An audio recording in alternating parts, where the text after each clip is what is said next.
You take that example from the Gentiles and the Jews, and you put it in this room right now. God is also saying that you don't have to be American to be saved. But as a Chinese, Taiwanese, Indian, whatever culture, if you accept Jesus, you have to remain or abstain from things in your culture that would draw you back. It's just like if Wendy and Rudder and Anna and those that have accepted Jesus go back to their homeland, you can't go back to worshiping the false gods or offering sacrifice of fruit or food, because those are old ways. You have to abstain from that because now you are a Christian. So you do not have to be American to be saved. But once you accept Christ, then you put on the Christian armor. And the wild thing about me, and I have to share this with you, when I was studying about this, I was thinking about to when I first was saved myself, and then when I first met a person, a real life person from a different country. And I said, you have to understand, Jesus was American. And how wrong that was. And I just kept on saying, Jesus was American. You know, when I was growing up. And then it finally occurred to me, he wasn't American, he was Jewish. And a lot of people think in their minds that Jesus was American. And you have to adapt to American ways of doing everything just to be saved, and you don't. The basic biblical truth is believe in the Lord Jesus Christ and you'll be saved. And then abstain from those portions of your culture that would lead you to want to not follow God. That's it.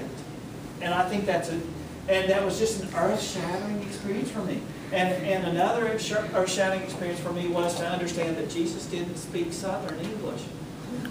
He didn't say y'all a lot. But there are parts of American culture that lead us away from God. That's correct. Yes, we're not exempt.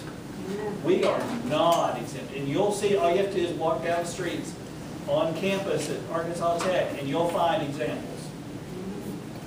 Yes? 这边讲到的是呢，最早开始的时候，他们有一个辩论，因为法利赛人他们就是遵从律法的，所以他们觉得应该要遵守他们的法律，这些外邦人才能够得救。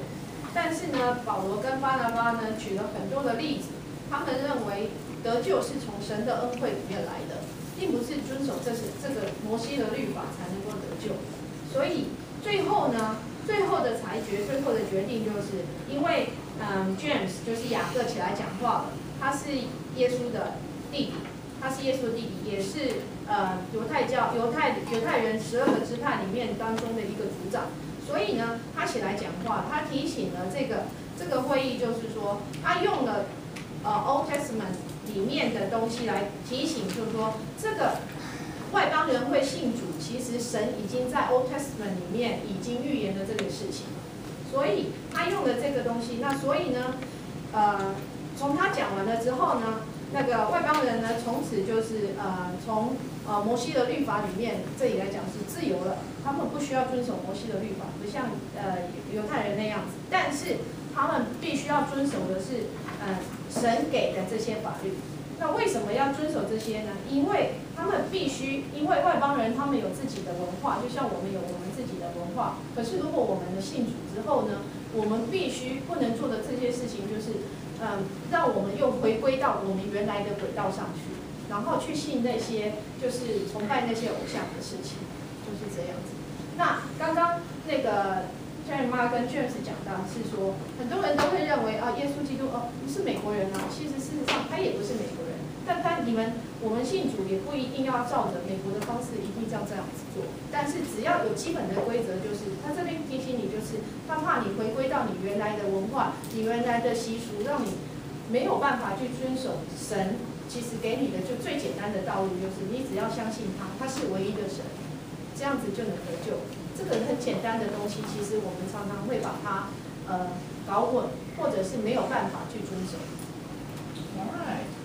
So we're going to not read this next lengthy part because what it is when people of that culture reached a decision, they would send a letter signifying this is what a decision has been made, and these people would carry it from town to town and carry that letter so that they could see what the final decision was made for anything. So we're summarizing it in 3 statements, which is, well, there's a lot more to it than that.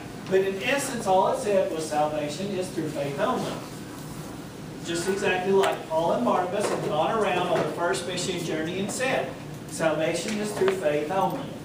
The second thing is to ensure that people along the way believed that Paul and Barnabas was correct. The people from Jerusalem sent 2 officials with them to signify, yes, this is an official letter, this is an official document stating that they validated the letter, or saying, yes, this is exactly what the people in Jerusalem said.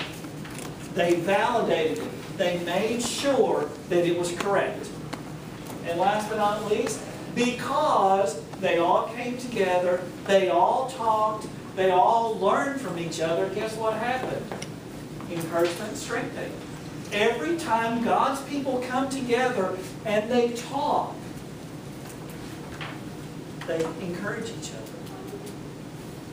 You can't encourage somebody you never talk to. You can't strengthen somebody without talking to them. You've got to do that. And that's the result. So, the vision that Paul and Barnabas had was salvation was through faith only. And what occurred? When God's purpose is the focus, there's agreement. They all saw that this was exactly the way that it should be done.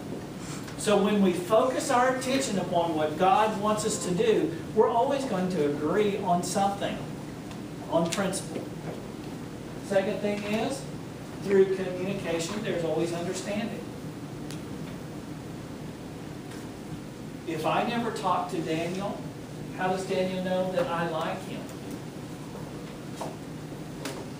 You know? I think Mike is a cool guy, but he'd never know that if I never talked to him. If we do one-on-one and we talk, and we say, hey, Runner, how are you today? Good. We have started communicating. But if I go,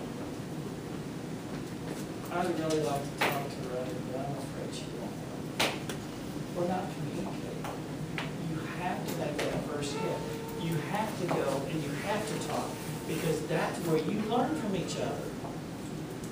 It's not Star Trek yet, where we can just beam our thoughts upon each other. We have to communicate. God's plan is for us to strengthen and support one another. That's what God wants us to do. When Mike is having a bad day, Mike should come and find one of us, and we should help him feel better, not go, Mike, I'm sorry you had a bad day. Sorry. It's just going to get worse. No. We should be around to encourage. Or if Emily's having a bad day and her wardrobe doesn't look good, you know, which is very, very odd that it would ever happen, but if it did, we don't need to go, oh, Emily, you look horrendously bad. No, we should build each other up and make each other feel good. And avoiding the appearance of evil builds our walk with God.